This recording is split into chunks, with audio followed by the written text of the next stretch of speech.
that. But she came to support me in doing it. And she says now, you know, if you hadn't done that, you would have suffocated to death. That's the kind of wife I had to have.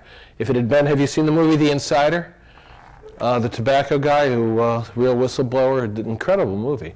But his wife couldn't go along. She couldn't make the trip with him. She was so locked into what he had been providing that she couldn't do the courageous thing and support him in doing the right thing. So who you partner with has a lot to do with it.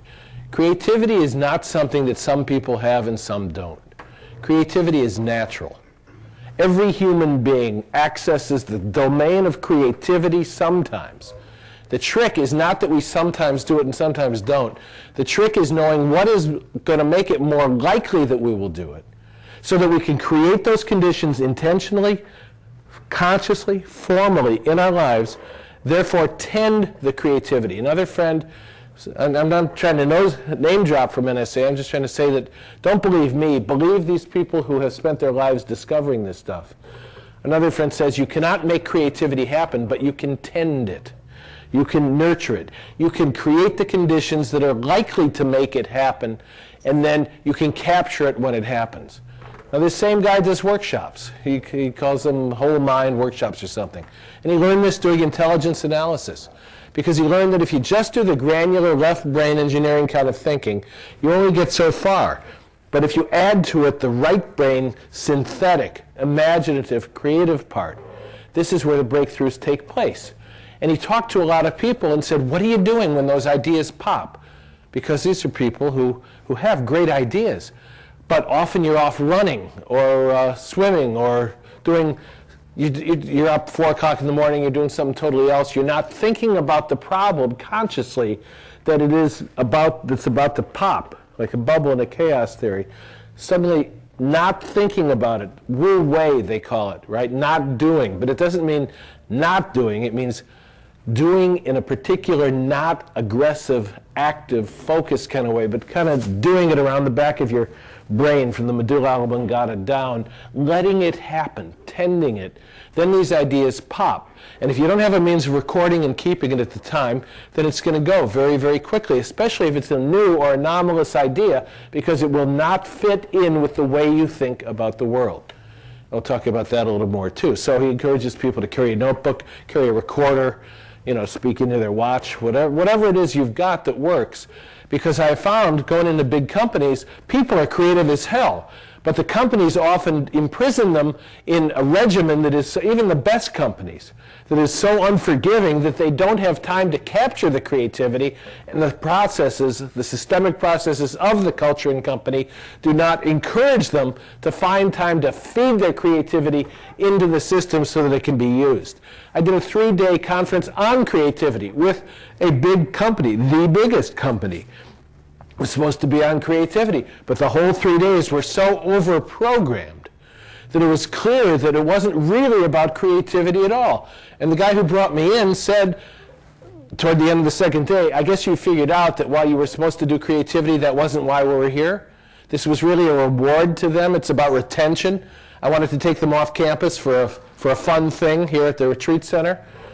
And suddenly you ever been in that situation where you're hired by someone to do one thing, but you're sabotaged and subverted because that's not the real purpose for which you've been brought in? So suddenly you just feel like you're in a total bind. Can't do it. Damned if you do, damned if you don't. How can you do anything with creativity in an environment that, at its essence, is not really created for creativity? So, the culture assimilates us. You remember that picture of Bill Gates? We will assimilate you, as the Borg on the Bulletin Board magazine. Now it's a famous poster. A culture will assimilate you very, very quickly. In the consulting business, we say we're like cucumbers, that are going to jump into the brine and we're going to cucumber the brine. But every consultant gets pickled. What that really means is that by the time you begin to interact with a culture seriously, it begins to reward and punish you in subtle and unspoken ways, according to unwritten rules that you are not going to find in any employee manual. And therefore, you become part of the system that itself is working against itself. Margaret Mead, terrific anthropologist, coming of age in Samoa, said that when she went into a foreign culture, it took her 1 whole year to learn again what she had learned in 1 week. because in that first week, like the Zen people say, beginner's mind, everything is new and fresh. And she could see it clearly. And then by the end of the week, she was already being sucked in. The 99% of us that is unconscious was being incorporated into the culture, and it took her a whole year to learn again what she had learned in that 1 week. So what is it that works against your creativity? Even when you are reasonably young, I think it is your very success and the things you're really great at. The things you are best at keep you from seeing that the shadow or dark side or whatever other parts of you are unexpressed that would add to that whole have not really been tended or nurtured. John Seeley Brown said at Xerox, the more success you achieve, either as an individual or organization, the more difficult it is to change. All the learning that leads to one kind of success becomes implicitly coded and works against your ability to unlearn.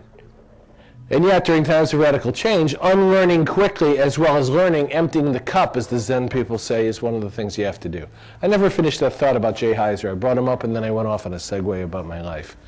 Jay Heiser was saying, what is this cowboy stuff, this white hat hacker business? Now, you go back 10, 15 years, when I was doing that stuff with the Apple II, back in the early 80s.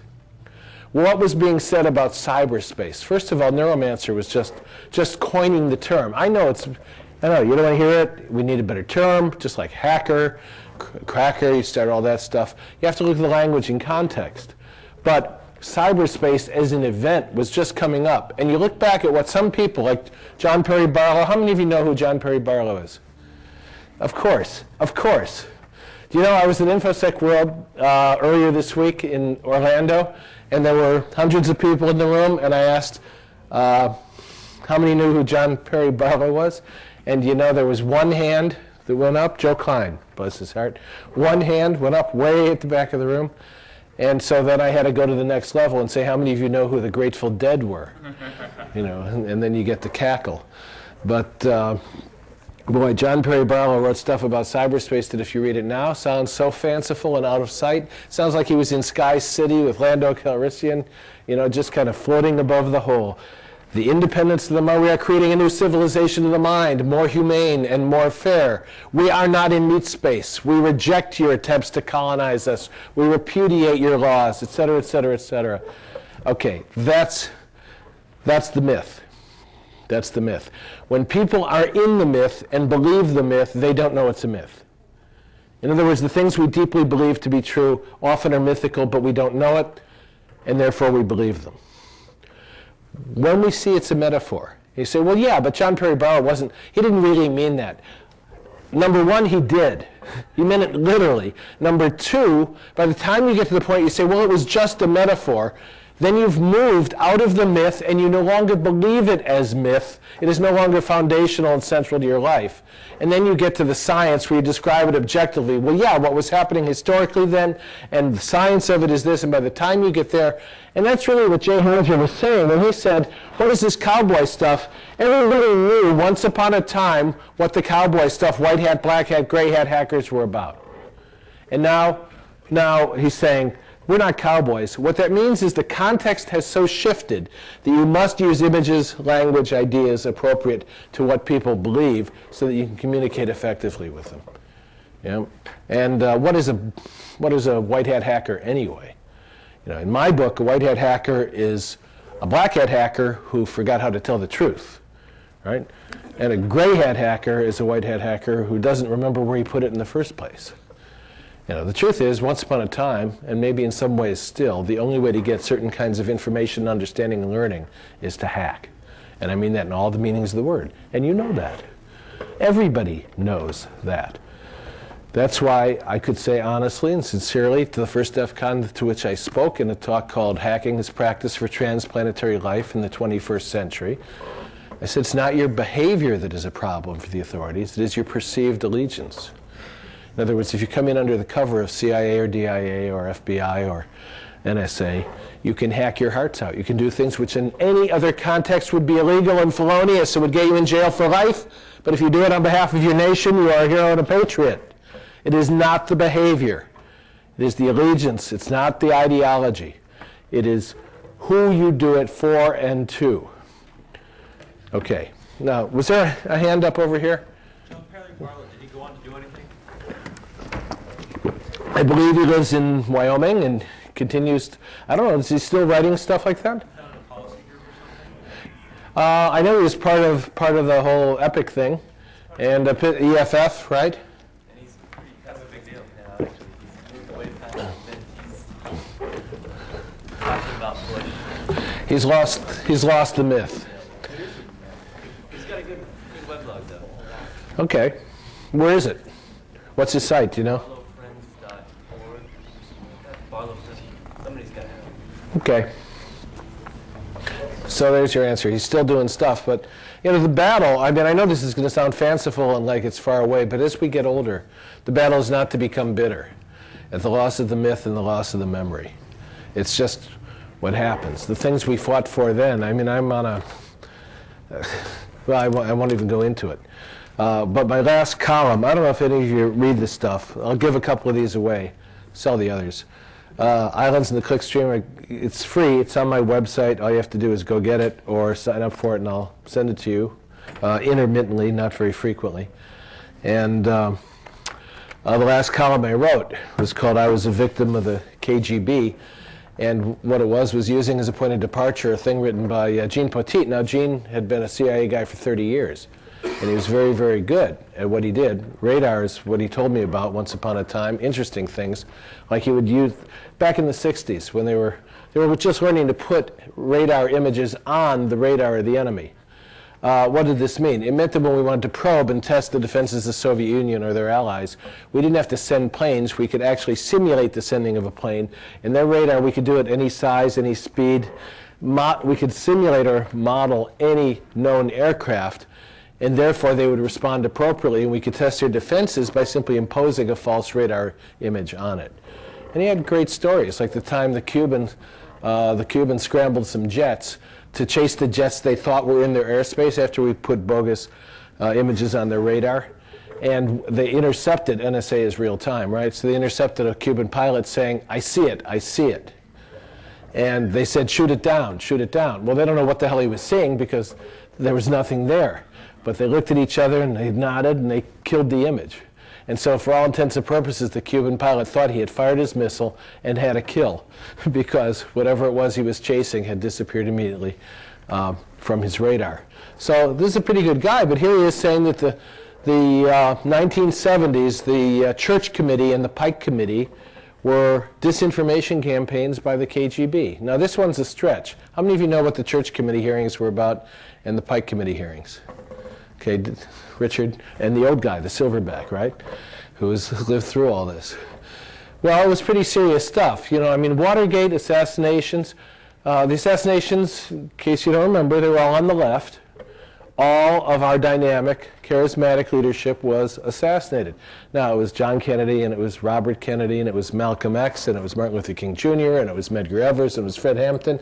And, you know, despite the squeaky films of the world, everybody who was killed was on the left, and it usually seemed to be done with a conspiratorial lilt to it.